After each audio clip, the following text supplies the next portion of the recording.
This is Pearl Carolee Layton, and she is 11 years old. She's my second child and my only girl. And the only girl in our entire family on both sides of the family. She's the lone princess. Okay, Pearl, so when we first moved to Ethiopia, the boys had plenty of friends to play with on the streets, but we noticed there are no little girls out playing. What did we finally figure out that the girls your age were doing? They were helping their mothers cook and clean and babysit their little siblings, and they also helped do some other jobs around the house. Can you tell me what washing clothes would be like for an Ethiopian girl? What would they do? If they didn't own a washing machine, they would have to use a big bowl and fill it with water and rinse them with water and then do soap and water again. They'd have to splash it around in the bucket to get it real clean. So we have a washing machine, but not many people do. So we're blessed that we have a washing machine. What about washing dishes? Well, what's washing dishes like? There are no dishwashers anywhere in the whole country. So you do, like, if you have a sink, you would do the same thing like you would do in America if you just wanted to rinse the dishes. Except for you'd have to do soap and water. But if you didn't have a sink, you'd do it in a bucket. Yeah, so most people probably don't have sinks, so. Yeah. Okay, so we live in the city, so we kind of know what little girls in the city are doing a lot, but we actually had a village girl come live with us for a year and a half. Her name was S.A., and she was 11 when she came to live with us, and she came from the countryside. She's a cousin of Hala, the lady that lives with us, and she came to help when Rahab was born. That's pretty customary to have a family member to come and help when you have a new baby. The plan was for her to stay in Addis and do some education there. But her stepfather passed away while she was there, and she was called home to come and help her mom. And then we soon heard through Hala's family grapevine that she was going to be married off to a local farmer. And this is a child that's the same age as my oldest child was at the time, and had been in our household for about 6 months at that time. So James, I didn't feel like there was anything we could do, but James felt like, I know this happens in the countryside every day, but this is a girl we know, we're going to do everything we can to stop this. So we were able to get her to Addis we sent Hala to go get her, which it was a flight, and then a 5-hour bus ride, and then a half-day hike to get to where S.A. lives. So she brought S.A. back, and S.A. lived with us for a year. At that point, her mom said that she could live with us for a year. So she's unfortunately no longer with us, but we got to know her really well in the year that she lived with us. And so Pearl wanted to tell you a little bit what we learned from S.A. and what a girl's life is like in the countryside, because only 20% of people in Ethiopia live in cities. So that means 80% of people are on the countryside, and so this is what a girl's life would be like. So they would do the same chores a girl would do in the city, but they would also go to get water because they don't have power running water. So they take a bucket and hike or run as fast as they can to get water from a stream or a creek, and then they would have to carry it back. Sometimes they would have to walk up to 2 hours to get it, and then they had to bring it back, which is a heavy burden. And then also they would have to hike up mountains and chop down wood and bring it back down for their families to make a fire. Okay, and what did we learn from S.A. about getting to school when you're a village girl? Schools aren't really close to villages, so they have to walk really far to go to the school, like 2 to 3 hour walk. Yeah. So when S.A. came to live with us, she, even though she had completed through grade 5, she had to start back at grade 1 in the city. So she was able to complete grade 1 and grade 2 while she was living with us. But yeah, you don't get to go to school too much if you have to walk 2 hours there and then walk 2 hours back, and you have a lot of chores. So that was one thing that we learned from S.A. Okay, so now we have some of the questions that were asked of Pearl. And the first one was, Pearl, did you have trouble adjusting to food when we first moved in Ethiopia? Yeah, I kind of had a difficult time, and one of my other brothers did, but two of my brothers just went into it and ate it and loved it. All right, what is your favorite Ethiopian food? I really like dinjwet, which is like a potato dish that's cooked with carrots. And it's like a yellow potato since it's been cooked with carrots, and it's really good. Okay. Do you see a lot of wildlife in Ethiopia? Kind of. Like, I see a lot of livestock, and then I do see some wildlife more from the country. Okay. Like, livestock, you can see a lot of donkeys and goats and sheep and ox, which Luther looked up and found out they were zebu. And our milk cows are very precious to them. We don't eat them. We eat ox instead. Because it's hard to get milk cows, apparently. Okay, so she's right. In the capital city, we as Americans would probably not think that there was livestock everywhere, but there is. So every corner there's horses, yes, but there's goats and sheep and horses and cows and donkeys. Yeah, so and much the last livestock. life I've seen is like monkeys. There's like monkeys like squirrels in America. Like there's monkeys everywhere. Like my little brother who's 5, when he comes back to the US, he's like, oh, it's a squirrel, I love squirrels. And when he goes to the zoo and sees monkeys, he's like, can we leave now?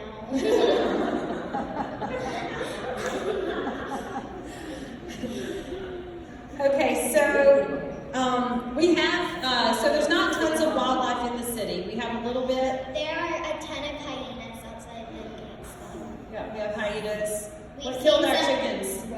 mongoose. We got mongoose. I'm trying to think what else.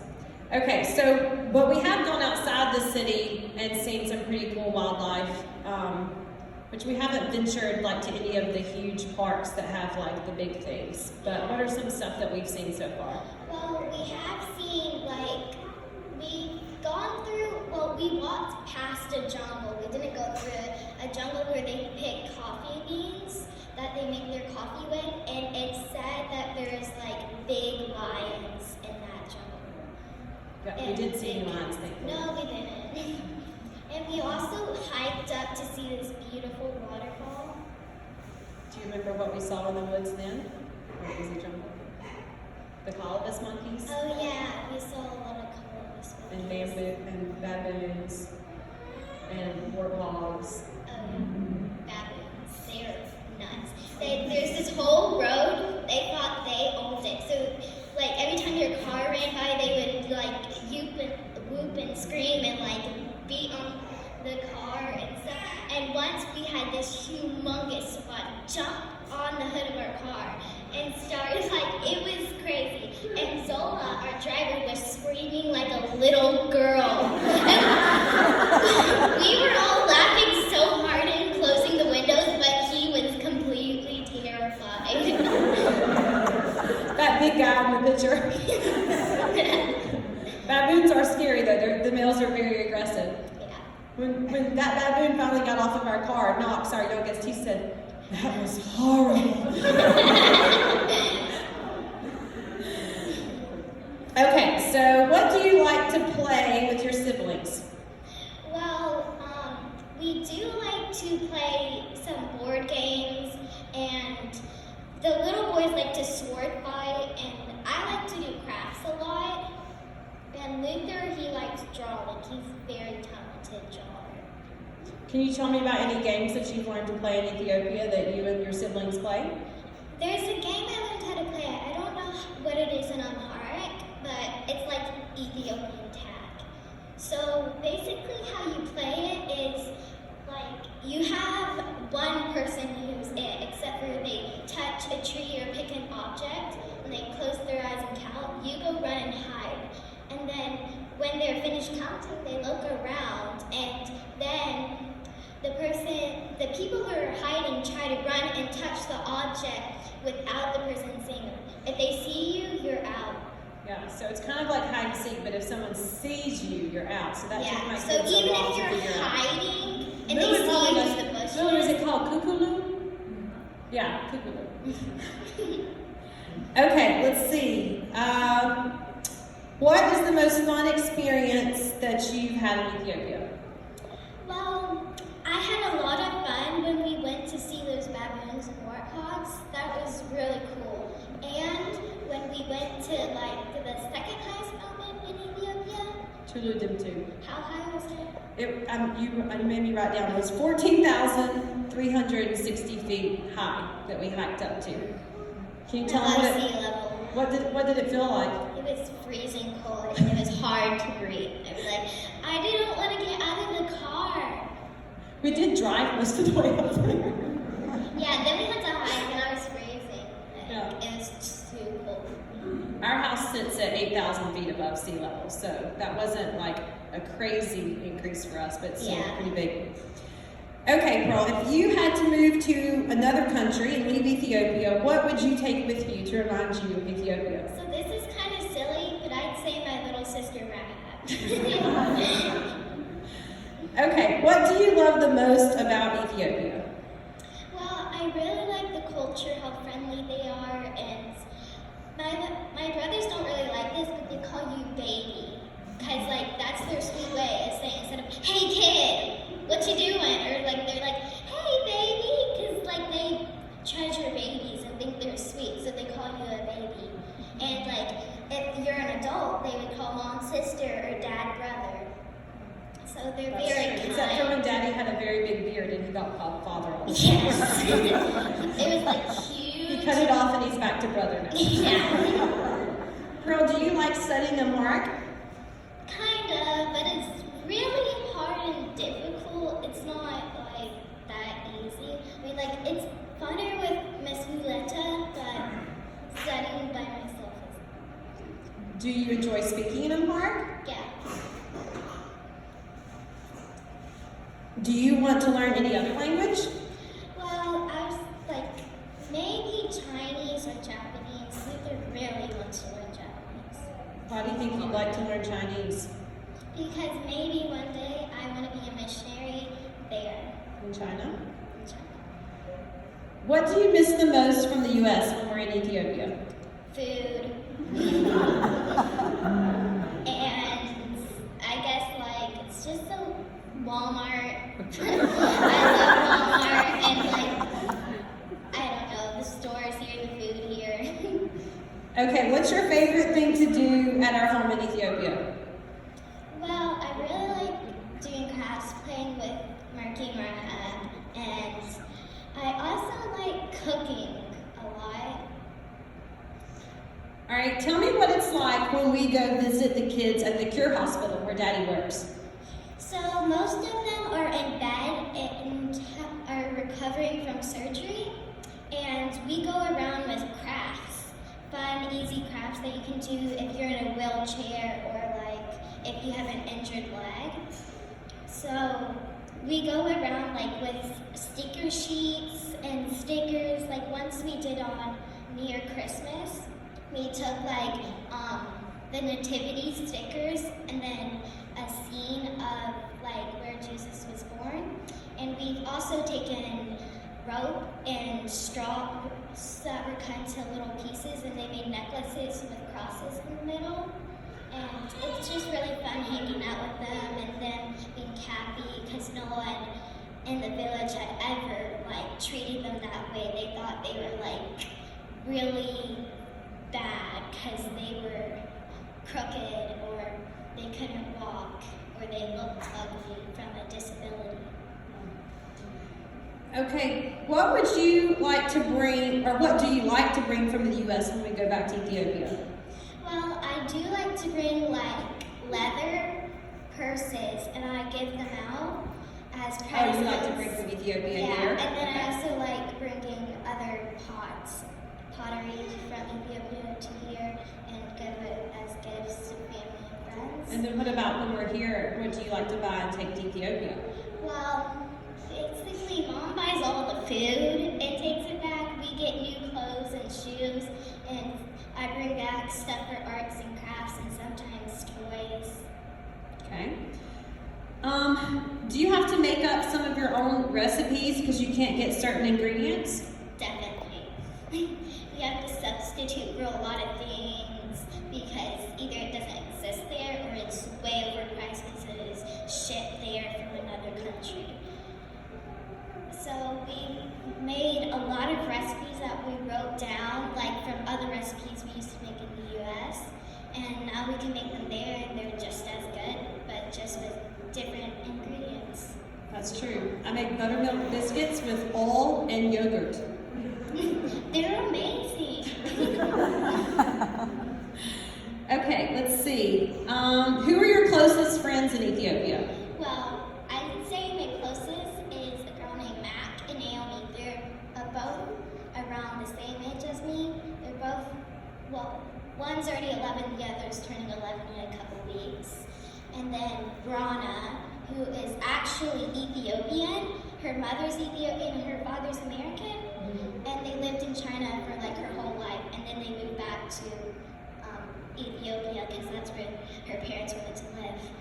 And Natalie, who is my baking buddy, she's 13 and she has 2 brothers, which my brothers like to hang out with while we cook. Okay, those are all kids that are in our homeschool group, so they're all other kids that are being homeschooled in Ethiopia. What do you like to do with your friends when y'all get together? With Mac, I like to melt candles and like change their colors by mixing them together and making rainbow candles in glass containers. And with Naomi, I love doing paper mache. Mom doesn't like me doing that because it's messy, but we promise to clean up. And I like baking with Natalie, like I already said. And those are some of the things I really like to do. Okay, so can you tell me some countries that some of your friends are from, other than the US and Ethiopia? So I have a friend from India and a friend from Australia. But my friend from Australia moved back to Australia. Her name is Eleanor. And then Dia is my friend from India. Okay. Then you have lots of friends that are also from the US or friends from Ethiopia. What is your favorite book that you read this year? It's a book me and Mom read together for school. It's called The Tinker's Daughter. It's about John Bunyan's daughter who was blind and struggled and had hardships becoming a Christian because she thought she didn't need anybody's help and she could do whatever she wanted by herself, and she hated being called poor blind Mary. But she eventually realized she needed Jesus and that she couldn't do it on her own, didn't she? Yeah, and she was so sorry because she had treated everybody really bad. Because she's like, I don't need help. I don't need anyone. Just because I'm blind doesn't mean I need help. Yeah, that's true. We really enjoyed that book. What's your favorite art or craft project that you did this year? Well, our art teacher there, which is one of my friend's mother for the homeschool, she has a lot of arts and crafts supplies, and she gave me a canvas. Well, actually our homeschool group, everyone got a canvas and old paints, and I painted a scene, because we were doing where you put a dot in the middle and that's like your vanishing point. So I did a river with trees on the sides and sunset, and then I had a man and a woman in a boat in the middle. I think I have a picture of the slideshow. Okay, one last question. Can you tell me about why you decided to be baptized last year? Because, I just wanted to become a Christian because I believe that Jesus died for my sins and that He's the Savior, and He died and rose again, and He did everything the Bible says, and I try to follow everything in the Bible, which is very hard since I'm a very simple person, like everyone else. Okay, Pearl, is there anything